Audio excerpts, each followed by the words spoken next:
ন্যায় ইনসাফ ভিত্তিক বৈষম্যহীন একটি কল্যাণ রাষ্ট্র প্রতিষ্ঠার মাধ্যমে মানবতার মুক্তি দিতে চায়। বলেন ঠিক কিনা?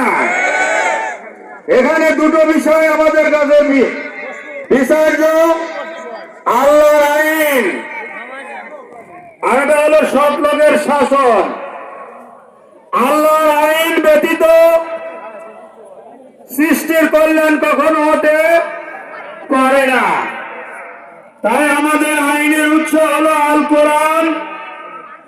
আর আমাদের প্রতিপক্ষ যারা আছেন তিনারা আল্লাহর আইন দ্বারা রাষ্ট্র শাসন করবেন এমন কথা ওনারা বলেন না।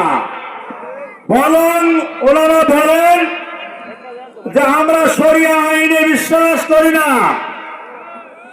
শরিয়া আইনে যারা বিশ্বাস করে না, শরিয়া আইনের উৎস হলো আল কোরআন।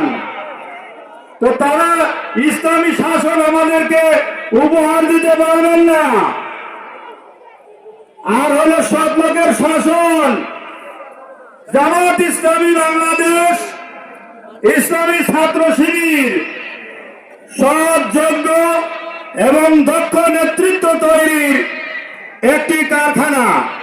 আমাদের 2 জন মন্ত্রী ছিলেন, 56 জন এমপি ছিলেন, আমরা 200-র মতো চেয়ারম্যান, ভাইস চেয়ারম্যান ছিলাম, হাজার হাজার মেম্বার ইউনিয়ন পরিষদের চেয়ারম্যান ছিল।